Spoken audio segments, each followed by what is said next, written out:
Scotland's best loved bard, and Burns suppers have been held in his honour for over 250 years, I think. Ooh, Among many Scots, his best known poems are Old Lang Syne and Ode to the Haggis. Robbie Burns was born January 25th, next Friday, 1759, in Alloway, Ayrshire, Scotland, to William Burns, a poor tenant farmer, and Agnes Brone. Robert Burns was the eldest of 7 children. He spent his youth working his father's farm, but in spite of his poverty, he was extremely well read at the insistence of his father, who employed a tutor for Robert and his younger brother. At 15, Robert was the principal worker on the farm, and it prompted him to start writing in an attempt to find a suitable outfit.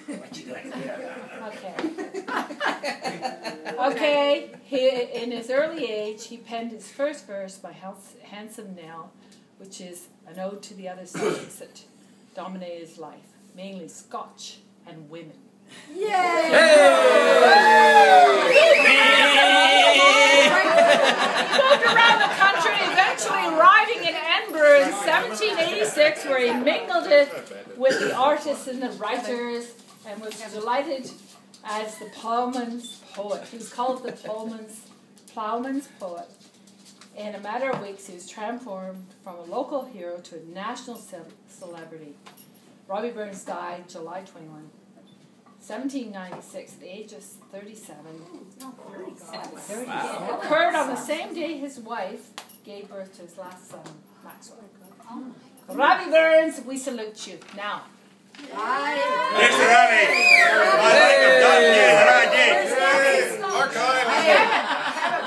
Yeah, okay. All right. So Colleen tells me your sport's pretty small. Hey, look at my tits. Okay, everybody. I think that's the politest version of Robbie Burns' life I've ever heard. I think it covers a multitude of sins. But here's to Robbie, anyway. Most of them were written on napkins in the bars. That's true. Okay, do it in a way that we understand. Okay? No, do it So, I have a couple of apologies this year. One is I'm not wearing a kilt. Number 2 is but I that... am, Thank so God. it's okay. That's My okay. name's Macbeth. There you go. And, but that's another long story, so we're not going to get into that. The second apology I have is that last year when I did this address, I did it in the broad Scots. Yeah. And none of you understood a bloody word I said. So, We never understand you, so it doesn't well, matter. there's nothing new there, is there? So when Nancy invited me back again this year, she said, could you do a Canadian version? I said, well, I can't really do that because I can't speak Canadian very well. And so I thought, well, what will I do? You know, so I thought, well, I could, you know, see if I can sort of, you know, Anglicize, horrible word for Scottish name, Scottishicize, Glaswegianicize the broad Scots that Burns wrote in, because I mean some of the words I can't understand, so I mean, you know, nothing new there. So I have adapted his poem to the Haggis. We haven't heard that part. And do you have permission to do that? No, but that's why I'm going to apologize for it. All right. Who invited us? Hey, Robbie won't mind. He's been dead for a while. So the next apology I'm going to make is to everybody who's not wearing tartan just to leave now. It's not my party, so I'm Canadian. Well, you can leave. Hockey jersey. Where's your tartan, buddy? Hey. Yeah.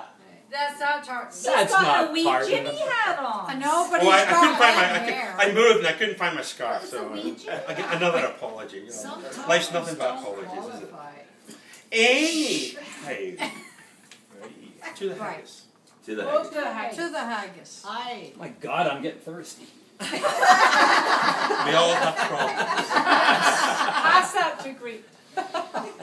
Fair fire, honest, sonsy face, great chieftain of the pudding race. Above them all, you take your place, pinch, trite, or firm. Well, are you worthy of a grace as long as my air? The groaning platter there you fill, your buttocks like a distant hill. Your pen would help to mend a mill in time of need. while through your pores the dews distill like amber mead. His knife, see the rustic farmer white, and cut you up with ready fill, trenching your gushing entrails bright like on a ditch. And then, oh what a glorious sight, warm, reeking, rich.